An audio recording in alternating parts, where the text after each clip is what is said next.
पतम तृतीय स्कंद पंचविंशो अध्याय।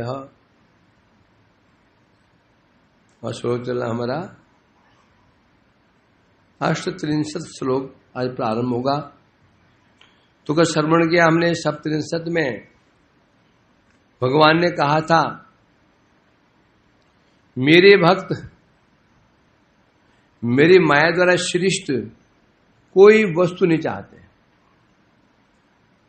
ये संसार भी किसने बनाया? भगवान ने बनाया। अब प्रश्न, भगवान ने जो संसार बनाया तो भगवान के भक्त संसार चाहते क्यों नहीं है? संसार कौन बनाया? माया ने। क्यों बनाया? भगवान की इच्छा से। जब भगवान की इच्छा से माया ने संसार की सृष्टि की तो भगवान के भक्त संसार को चाहते कि भगवान की वस्तु है, उसको लेते क्यों नहीं है? क्यों ग्रहण नहीं करते हैं? जब संसार की सृष्टि माया ने की और कैसे भगवान की इच्छा से की है तो फिर संसार की वस्तुओं को भक्त लेते क्यों नहीं? लेना चाहिए, भगवान की इच्छा से हुआ है। क्यों योगेश, ऐसा क्यों? बोलो विनीत जी बताओ। क्योंकि भक्त जानता है ये जो सृष्टि हुई है किसके लिए हुई है। सृष्टि भगवान की इच्छा से हुई है। चीज जगत हो, जड़ जगत हो, सब भगवान की इच्छा से हुआ है। प्रश्न होता है वो इच्छा किसके लिए की गई? जड़ जगत किसके लिए बनाया गया? इच्छा क्यों हुई? जो भगवान से बहिर्मुख हो गए थे उस बहिर्मुख जीवों को ही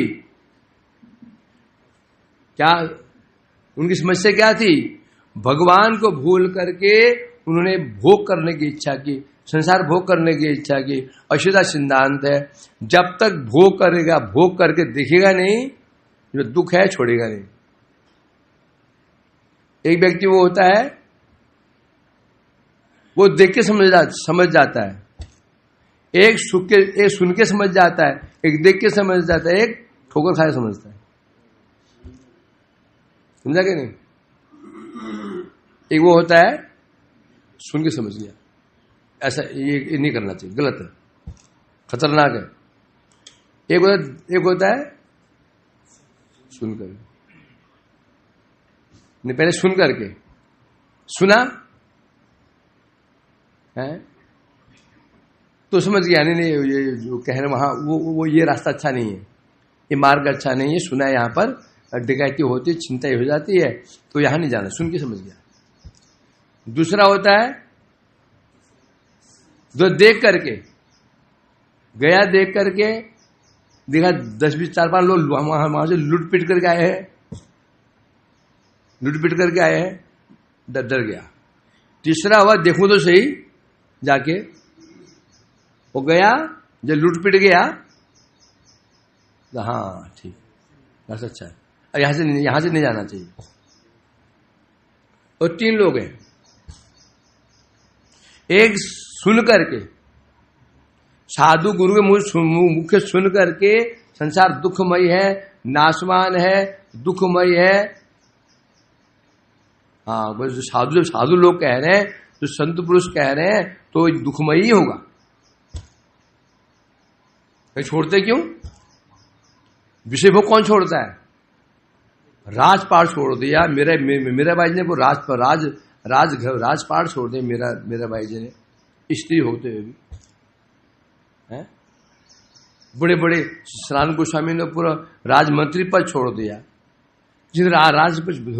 भरत जी ने तो राजपाट ही छोड़ दिया। तो सोचता है यार ये मूर्ख तो थे नहीं है, मूर्ख थे नहीं है। मूर्ख होते भी जगत प्रसिद्ध कैसे होते? इन्हें छोड़ दिया, इनको मूर्ख बोलने दो, चलेगा नहीं? क्यों? क्योंकि जिन्हें छोड़ा उनकी जगत प्रसिद्धि भी तो है, उन्हें सम्मान है। इसका मतलब जो कह रहे हैं संसार में दुख है, हाँ तो ठीक है, घुसना नहीं है। दूसरा जब देखता है नहीं नहीं वो दुखी है, वो दुखी है, वो रो रहा है, वो पिट रहा है, क्या दुखी है वो, आए दिन रोता ही रहता है, परेशान, समस्याएं सिर पे हाथ रख करके बैठा रहता है। नहीं नहीं, संसार में नहीं जाना चाहिए। तीसरा होता हमारे जैसा, देखे तो सही है भी कि नहीं, क्या है, समझे क्या नहीं। तो यहां तो जो भगवान में भक्त हो तो सुन के समझ जाते हैं, श्रवण किया उन्होंने, अब सुन के क्यों समझ जाते हैं। भगवान बस सुनकर क्यों समझ जाते हैं। तो सुना है ना, सुनाई तो है, तो भाग के आ गए क्यों। उत्तर चाहिए प्रैक्टिकल।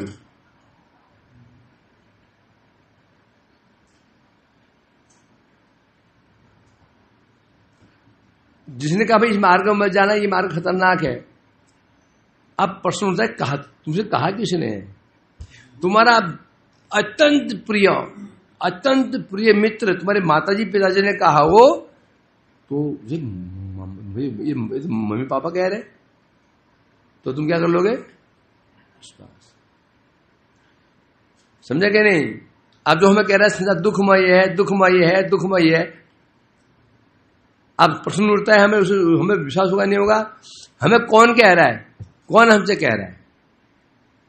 साधु पुरुष कह रहे हैं, और साधु के बाद हम कब मानेंगे, साधु के प्रति विश्वास। साधु सबको कह रहे, साधु सबको समझा रहे, परंतु सबको विश्वास होता है। 100 व्यक्तियों के कहते हैं, एक को विश्वास होता है, एक व्यक्ति कर पाता है। क्यों कर पाता है, विश्वास है। सारे के लक्ष्य से साधु पुरुष के मुख से सुन करके जिसको विश्वास हो जाता है, तो समझो वही व्यक्ति छोड़े। यहां ये कह रहे हैं मां, इसलिए मेरे भक्त समझ जाते हैं संसार में दुख नहीं है, सुख नहीं है। जो सुख कह रहे हैं, ये क्या है, ये सुख का परिणाम दुख नहीं, महादुख। ध्यान दे ना, एक व्यक्ति बचपन से ही वो कूलर में, वो माता जी आए थे ना, वो ऊपर रहते कमरे में, तो मैंने दिन में यहाँ सो रहे, मैंने कहा कूलर नहीं किया, नहीं हम गांव वाले हैं, अभ्यास नहीं हमको, गर्मी यहाँ सो रहे थे। तो मैंने कहा ऊपर सो जाओ प्रसाद रूम में, तो कूलर की व्यवस्था नहीं है। हम गांव में कूलर कहाँ होते हैं, होती लाइट नहीं होती, हमको अभ्यास है, समझे क्या नहीं। अब जो एसी में सोने का अभ्यासी हो, लूट पिट गया, कंगाल हो गया, जब आएगा पंखे के अंदर, तो क्या हाल होगा उसका, तो जान निकल जाएगी उसकी, है कि नहीं। तो जगत में सुख कह रहे हैं ना, वो सुख का परिणाम भी बड़ा भयानक दुख ही है। तो कुल मिला के बात यह है, जब वो समझ जाते हैं तो कह रहे भगवान कह रहे, हे माता, मेरी माया के द्वारा सृष्टि जितनी वस्तु है, पाताल से आरंभ करके ब्रह्मलोक तक, मुक्ति सिद्धि कुछ लेना नहीं चाहते हैं। क्या कारण था, एक तो इनको अनित्यता की उपलब्धि हो जाती है, उन्हें उपलब्धि हो जाती है, जगत अनित्य है। तो बोले क्या ये उपलब्धि होती है, छोड़ देगा जगत में, किसको ये ज्ञान किसको नहीं है, जगत अनित्य है। संसार में ऐसा कौन व्यक्ति है जो पता नहीं है संसार अनित्य है।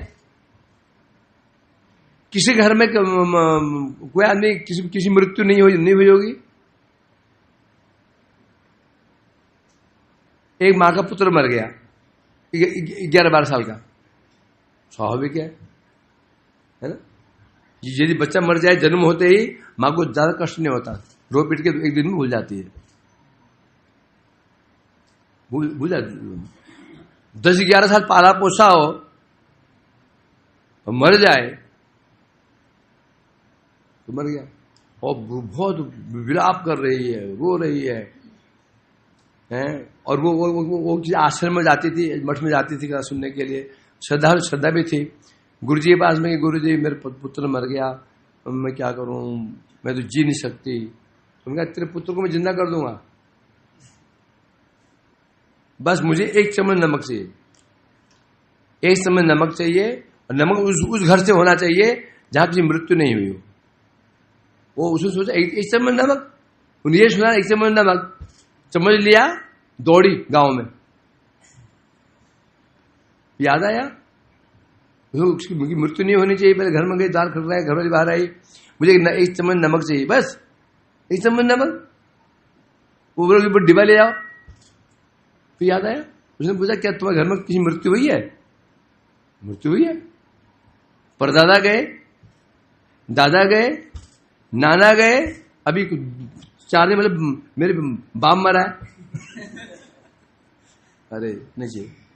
अगले घर में गए, कोई मरा गया, वही कहानी, फूफा मरा, फूफी मरी, दादा मरे, दादा मरे, पूरा गांव घूम लिया। तो समझ में आया गुरुजी ने क्यों कहा नमक चम्मच नमक लेके आओ, समझिए। वापस गई, क्या नमक मिला?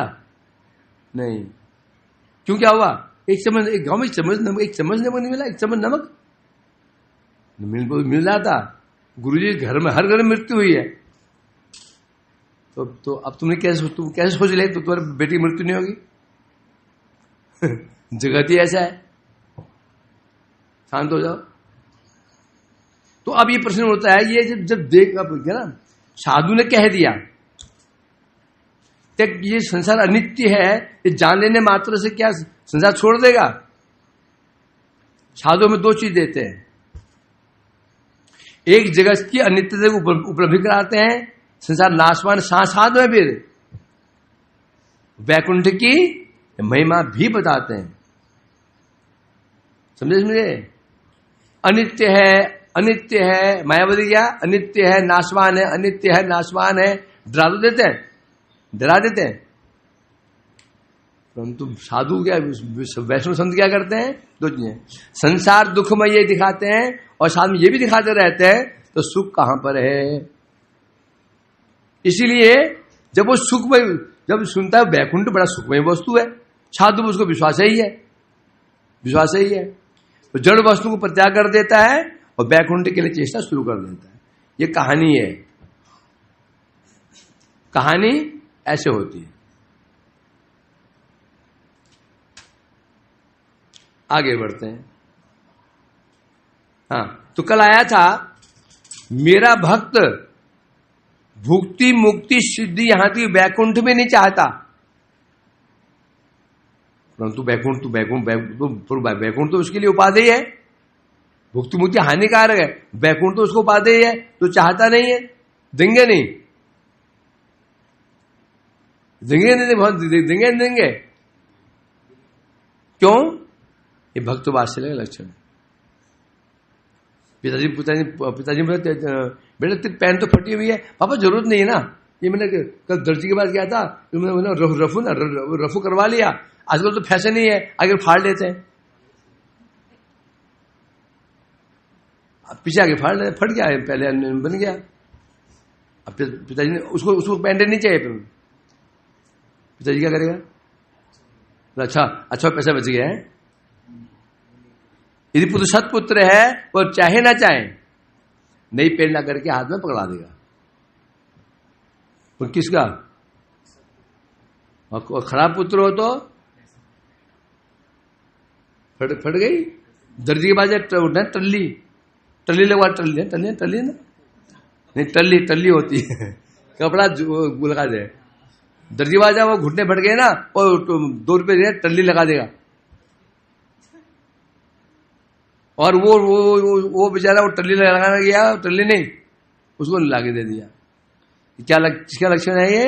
भक्त वात्सल्य। भक्त चाहता नहीं मुझे वैकुंठ ले जाओ, वो तो ये कह रहा है जहां प्रभु हे भगवान जैसी आपकी इच्छा, आपकी इच्छा में नरक चला जाऊं,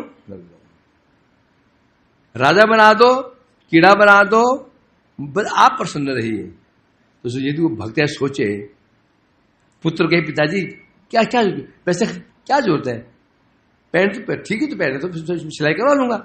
तो सोचो पिता है वो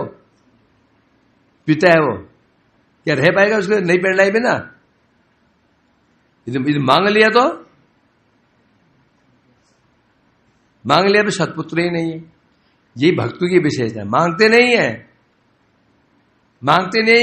नहीं मांगते सब मांग लिया, नहीं मांग के सब पा लिया, और मांग के सब खोया। समझे क्या नहीं? लेकिन भक्त बहुत चतुर होते, मांगते नहीं, उन्हें पता है मांग लिया तो सस्ते में निपट जाएंगे। आगे बढ़ते हैं। न करहि चिन्मत पराशांत रूपे नक्षन्ति नो में अनिमिषो लेडिहेति ये सामहम प्रियात्मा सुतश्च सखा गुरु सुहृदो देवमिष्टम। कौन कह रहा है ये? कपिल देव जी कह रहे हैं माते, हे शांत रूपे, क्या बता रहे हैं? हे परम शांत रूपे माता, मां को शांत रूपा कह रहे हैं, शांत अर्थात आप परम शांत, मीन्स अभी कोई कामना वासना नहीं है। ये जो ऐसा कहना चाहते हैं, जो आप पूछ रही है ना, ये वास्तव में अपने लिए नहीं पूछ रही है, क्योंकि जिसका पुत्र मैं जो गर्भ से भगवान जन्म कहां से होता है? भक्ति से। भगवान जन्म कहां से लेते हैं? भक्ति भगवान को जन्म देती है कि नहीं? तो जन्म लिए देवहूति, देवहूति कौन हो गई? भक्ति स्वरूपिणी। तो भक्ति स्वरूपिणी है क्या? ज्ञान का अभाव है या वैराग्य का अभाव है? तो कह रही है माते, मत परा न करहिचित न क्षंति। तो बता रहे हैं मत परा मीन्स क्या? जो मेरे परायण हैं। मत परा क्या शब्द का अर्थ है? मत परायण। परायण का अर्थ क्या है? अयनम परम अयनम। अयन मने आश्रय। मैं ही जिनका एकमात्र आश्रय हूं, मेरे को छोड़कर के किसी को जानते नहीं। मद अन्यत्य ना जानती नाम ते भी मना। कौन कह रहे हैं ये? मद अन्यत, मुझे छोड़ करके ते नहीं जान। मेरे भक्त तो मुझे छोड़ किसी को नहीं जानते, जगत में किसी को नहीं जानते। जानते मीन्स तो क्या अब माता को नहीं जानता? जब जानते हैं, जानते मीन्स एकमात्र उनका विश्वास भरोसा किस पर होता है? मेरे पर होता है। जगत में सभी उसके हैं, परंतु उसका आशा केवल ना उसकी आशा भरोसा किसी में होता ही नहीं है। उसका आशा केवल मुझसे होती भगवान बस। मेरे अलावा मतलब मेरे अलावा किसी को नहीं जानने का हो गया। मेरे अलावा किसी का भरोसा कहीं पर, किसी विश्वास भरोसा किसी पर है ही नहीं, क्योंकि मुझ पर है। ऐसे मत प्रायण है। नक्षंती न नक्षंती, क्या बता रहे हैं? उनका कोई विनाश नहीं होता। जैसे उससे पहले नीचे, वैकुंठ से नीचे क्या है? ये जड़ जगत। ये जड़ जगत क्या है? नाशमान। इस पाताल से आरंभ करके, ये जगत आरंभ करके, वैकुंठ आरंभ करके, ब्रह्मा जी के लोग, जो कुछ भी सब नक्षंती, सब नाशमान। चाहे वो ये जगत तुम देख ही रहे, आज है कल नहीं है ना? अच्छा वाला मित्र था, कल सवेरे बात हुई, पता चल रात को छुट्टी हो गई, है ना? कल ही था, अभी 2 घंटे पहले बात हुई, 2 घंटे बाद पता चला कि मर गया वो। होता है ऐसा? ये स्थिति तो कह रहे हैं यहां पर संसार में जिस भोग्य वस्तु में है, दोनों का भोक्ता और भोग्य दोनों का विनाश है। ये संसार कैसा है? संसार दो वस्तु में है, किसी वस्तु ही नहीं है। दो वस्तु कौन सी है? एक भोक्ता, एक भोग्य। तीसरी वस्तु कौन सी है? भोक्ता माने भोग करने वाला। जैसे परिवार में एक व्यक्ति है ना, वो भोगता है। क्या भोगता है? ये मेरी पत्नी है, ये मेरे पिता है, ये मेरी पत्नी है, ये मैं नाम है राकेश कुमार। राकेश कोई समझ, वो क्या नाम है उनको? नया नाम बोलो कोई, उनको नाम है कोई बढ़िया सा, मोहनलाल। नया नाम रामलाल तो बोलता हूं मैं, मोहनलाल। अब मोहनलाल क्या है? भोक्ता। भोक्ता जैसे ये मेरी पत्नी है, इस पर मेरा अधिकार, ये मेरे पिता है, इस पर मेरा अधिकार, ये मेरी माता है, इस पर मेरा अधिकार, ये मेरा भाई है, मेरा अधिकार। मोहनलाल क्या बन गया? भोग करने वाला। माता पिता भाई बंधु घर बार क्या होगा? उसके सब भोग की वस्तु होगी, है कि नहीं? पिता भी उसका भोग्य बन गया। तो माता पिता के भोग्य कैसे बन गए उसके? माता पिता भोग्य क्या? उसे भोग्य है क्या? नहीं है। कैसे?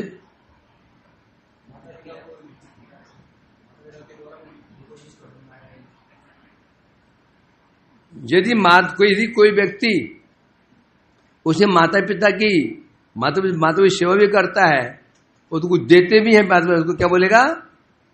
मेरा अधिकार है, मेरे पिता की संपत्ति पर मेरा अधिकार है, तुम नहीं ले सकते हो। अर्थात ये इसमें मेरा अधिकार है, मैं पुत्र हूं, ये मेरे पिता हैं, अर्थात इन पर मेरा अधिकार है।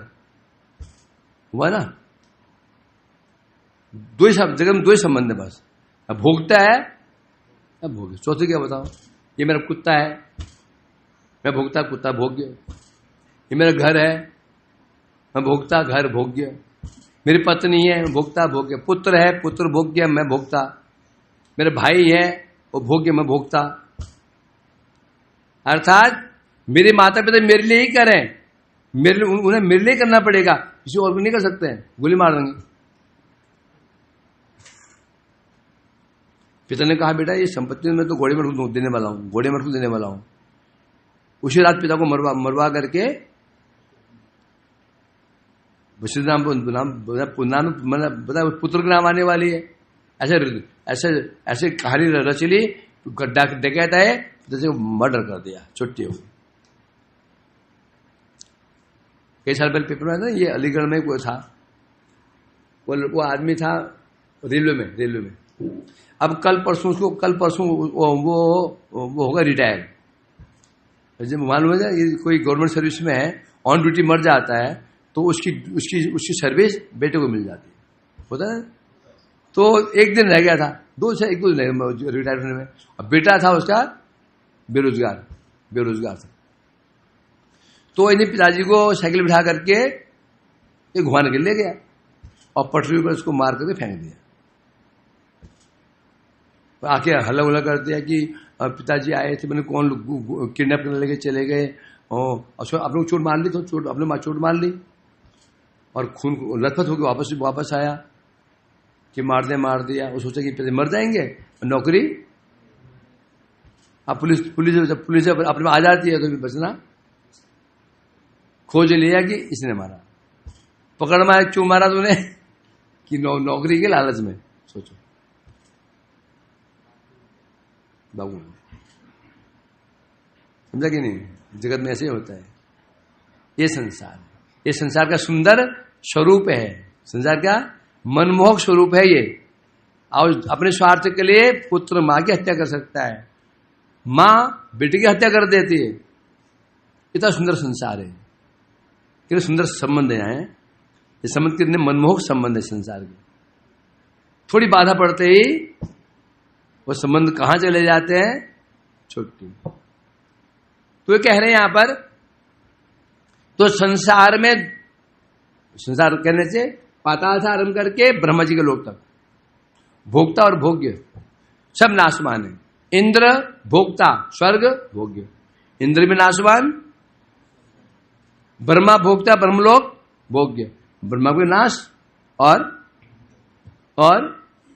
ब्रह्मलोक का भी नाश। तो फिर जगत की बात ही क्या, जगत संसार की बात ही छोड़ दो है, वो अलग बात है। आद्यवाब्द शतांतेवा मृत्यु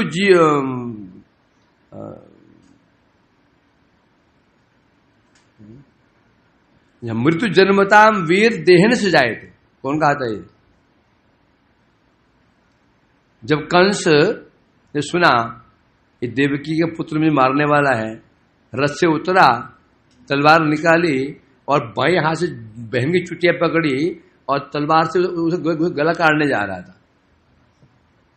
कहां बहन को छोड़ने जा रहा था? बड़े आनंद से, स्वयं सारथी बना हुआ था। क्या प्रेम उसका, बहन भगिनी प्रेम। तो वसुदेव समझ पाए करूं क्या, लड़ूं इससे, संभव नहीं। तब बहुत देखते बता रहे क्या, मृत्यु जन्मताम वीर देहेन सजायते अद्य वाप्त स्थानते वा मृत्यु वै ध्रुव प्राणी नाम। तब वो कह रहे हैं, देखो बोले कंस से बताओ तुम अब बहन को क्यों मारना चाहते हो? सुना नहीं अभी आकाशवाणी क्या हुई थी? इसका गर्भ से मेरी मृत्यु है। तो वो कह रहे देखो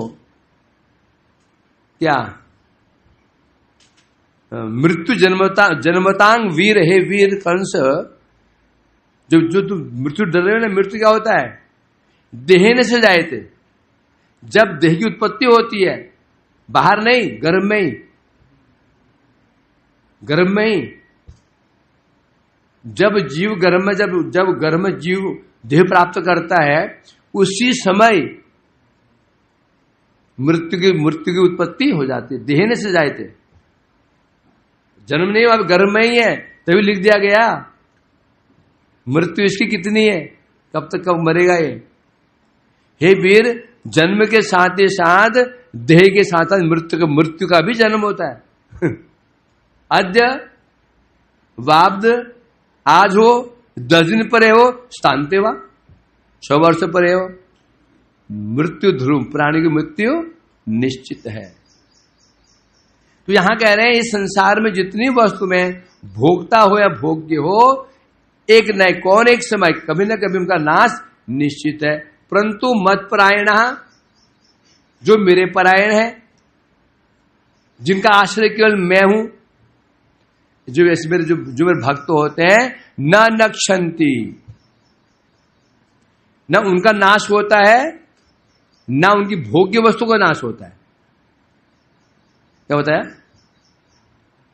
ना मेरे प्राण भक्त हैं, ना उनका नाश होता है, ना उनकी भोग्य वस्तु, उसका विनाश नहीं होता। माल की वस्तु है, उनकी भोग्य वस्तु को नाश तो, भोग्य वस्तु नाश तो होगा ही होगा, कैसे नाश नहीं हो सकता है? टीका बताएंगे इसको। यहां तक कि ये शाम हम प्रिय आत्मा सुतश्च,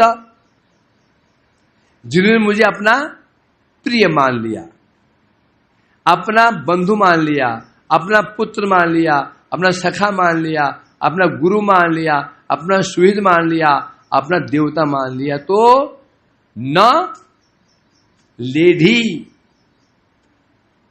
वो ग्रास नहीं कर सकता। कौन? अनिमिष। अनिमिष किसका नाम है?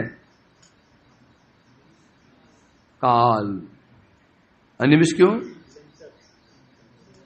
अनिमिष नेत्र नहीं है उसके पलक नहीं है, अर्थात काल कभी सोता नहीं है। समझे कि नहीं? हम रात को गड़बड़ करने लगे, रात को काल थोड़ी देख रहा है, समझे कि नहीं? अनिमिष, काल अनिमिष है, निरंतर हम दृष्टि बनाए हुए, एक क्षण के लिए भी पलक नहीं पड़ती उसकी, ऐसा नहीं होता। अनिमिष कहा गया, मतलब निरंतर तो जो काल चक्र है मेरे जो मुझे अपना अपना क्या मान लेते हैं, अपना मुझे प्रिय मान लेते हैं, अपना पुत्र मान लेते हैं, अपना मित्र सखा मान लेते हैं, गुरु मान लेते हैं, बंधु मान लेते हैं, अपना इष्ट मान लेते हैं। काल चक्र उसका विनाश न लेढ़ी, लेढ़ी मैंने चाटना, लेहिया तो लेढ़ी तो है, लेढ़ी ढौ ढौ लेढ़ी लेढ़ी वही तो वही शब्द वही होते हैं। लेही अर्थात काल चाट रहा ना, उसको काल ग्रास नहीं कर सकता, ना उसे ग्रास कर सकता है ना उसे भोग्य वस्तु को ग्रास कर सकता है। ठीक है, मैं कह रहे हैं यदि कोई कहे मानो देवहूति माता जी ने प्रश्न कर दिया, यदि ऐसा ही हो वैकुंठवाच हो या विविध भोग्य वस्तु प्राप्त भक्त, आपने कहा कि मेरे भक्त होते हैं ना भक्तों का विनाश होता ना भोग्य वस्तु का विनाश होता है, तो भक्त कहां पहुंचते हैं, वैकुंठ। वैकुंठ भोग्य नहीं क्या, वही भक्त कहां से वैकुंठ जाएंगे, तो वैकुंठ जो उनको मिला, वैकुंठ क्या है, वो भोग्य हुआ, उनका भोग्य हुआ, कहां से भक्त कहां जाएंगे, यज्ञ आदि क्या, स्वर्ग पहुंचे, स्वर्ग क्या उसका भोग्य वस्तु, कोई बन गया ब्रह्म पद भोग्य वस्तु बन गया। जो भगवान के भक्त होते हैं वो कह रहे वैकुंठ वासी जब बन जाते हैं तो भोग्य वस्तु बन गई वैकुंठ। जब अन्य स्वर्ग आदि जो लोक हैं जब वो नाशवान हो सकते हैं, इसका मतलब क्या हो गया, इसका मतलब स्वर्ग भी भोग्य, वो भोग्य है कर्मियों का, और भक्तों का भोग्य क्या है, वैकुंठ। दोनों अंतर क्या रहा है, यही भोग्य वही भोग्य, यही भोक्ता वही भोक्ता। इसका मतलब दोनों नाशवान होने चाहिए, हैं? तो बता रहे हैं नहीं, ऐसा नहीं है। क्यों, स्वर्गादि लोके न्याय भोक्ता भोग्य वसु समूह विनाश हो बे।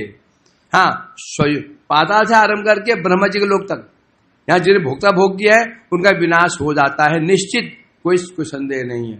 परंतु हे मां शांत रूपे, परंतु जिनकी जहां बात कर रहे हैं भक्तों का जो भोग्य वस्तुओं का वैकुंठ, वैकुंठ कैसा है, शुद्ध सत्वमयी है, शुद्ध सत्वमयी, जहां की सत्ता शुद्ध है। शुद्ध माने जिसकी सत्ता में रजोगुण नहीं है, तमोगुण नहीं है, शुद्ध गुण नहीं है। सत्ता माने ये डंडा है, ये सत्ता है, ये डंडे की सत्ता है कि नहीं। रजोगुण भी है, ये बनाए लकड़ा था, ये छील छाल के डंडा बन गया, कांच का डंडा, ये रजोगुण हुआ। अब जो कैसा हो गया देखिए, घिसते गए तो नष्ट हो गए, ये क्या है, तमोगुण। परंतु यहां के हर वस्तु की सत्ता, सत्ता मीन्स नाम की सत्ता, रूप की सत्ता, गुण की सत्ता, क्रिया की सत्ता और परिवार की सत्ता। एक व्यक्ति की सत्ता कितनी होती है, सत्ता मीन कितने प्रकार से व्यक्ति का परिचय पाया जाता है, नाम, रूप, गुण, क्रिया। नाम क्या भाई है, रूप कैसे ऐसा है, गुण कैसे ऐसे हैं, नौकरी क्या करता है, काम क्या करता है, और कौन कौन परिवार में इसके, सब नाशमान। नाम भी शुद्ध नहीं है, क्यों नाम रखा गया, ये क्या हो गया, रजोगुण। ये नाम नष्ट हो जाएगा, तमोगुण है कि नहीं। रूप तो है ही है, था नहीं, जन्म हुआ, रजोगुण। अब धीरे क्षय हो रहा है, तमोगुण। नाम रूप गुण, गुण गुण गुण, जब जन्म हुआ तो उसको गुण से क्या, जन्म होते ही क्या वो क्रिकेट खेलना शुरू कर दिया उसने, जही भान कर ले छक्के मारना शुरू कर दिया जन्म लेते। मैया वो बैट बॉल लाओ, क्या बैट बॉल क्या करेगा? मतलब ये भूत निकल आए बोले भूत। तो बच्चा जन्म लिया अरे हिल्लुल ने अपना हिल्लुल मच्छर नहीं मार सकता था वो, मच्छर काट रहा है ऐ कर रहा है, ये तो उसकी स्थिति थी। स्कूल गया, पढ़ाई लिखाई की, कोर्स क्या गुण आए उसको, गुण आए उसके अंदर, और इसमें गुण चले जाएंगे। अब उम्र हो गई 60 साल, अब बैट तो उसको उठता ही नहीं। बैट क्या चलाएगा, बैट क्या चलाएगा? बॉल हाथ में, बॉल से हाथ कांप रहा उसका, बॉल का वेट सहन नहीं कर पा रहा। गुण आए और गए, आए रजोगुण, गए क्रिया जो कार्य करता है वो, ये भी क्या है, करता है, नौकरी काम किया खत्म। फिर उसका जो ये परिकर इत्यादि है भी आए और गए। तो इसलिए कहते हैं जगत की सत्ता कैसा है, मिश्र सत्व, परंतु वैकुंठ कैसा है, शुद्ध सत्व। वहां ना वस्तु की उत्पत्ति हुई ना विनाश होता है, सब नित्य है। इसलिए कह रहे हैं यहां पर, तो भक्तों को तो भोग्य प्राप्त होता है, वैकुंठ प्राप्त होता है, वो नाशवान बिल्कुल नहीं है। वो अर्थात काल सारा जगत किसके अधीन है, काल के अधीन है। कैसे अधीन है? 3 स्वरूप में, भूत, वर्तमान और भविष्य, है कि नहीं? भूतकाल, वर्तमान काल, इस पर टिका हुआ सब कुछ, सारी जगत इस चीज की काल का अधीन है। ऐसे किया था, ऐसे कर रहा है, ऐसा करेगा, तो सारा जगत काल के अधीन है, अर्थात काल विनाश करेगा। परंतु वैकुंठ जो है, क्या बता रहे हैं, वहां काल का प्रवेश नहीं है, काल इस जगत का ही अंदर है बस। क्यों वहां काल का प्रभाव क्यों नहीं है? और काल का बाप बैठा हुआ है, महाकाल। वह कौन है? महाकाल है, काल जिसका आदेश पालन कर रहा है। चक्षुर सविता, फिर काल चक्र, जिनके आगे से काल चक्र घूम रहा है, सोचो, जिनके आगे काल चक्र घूम रहा है तो क्या, तो काल उनके घर में प्रवेश कर जाएगा? हैं? संभव है? एक को डाकू सरदार है, उसको सबको अपने उसको चेलू का चेलू का आदेश पाकर लूटते हैं, क्या वो उसका अपना घर लूटेंगे? वो डकैत सरदार है, वो चेले चपाटे डकैत हैं, दुनिया को लूट रहे हैं, तो क्या उसके घर में डकैत डालेंगे? वो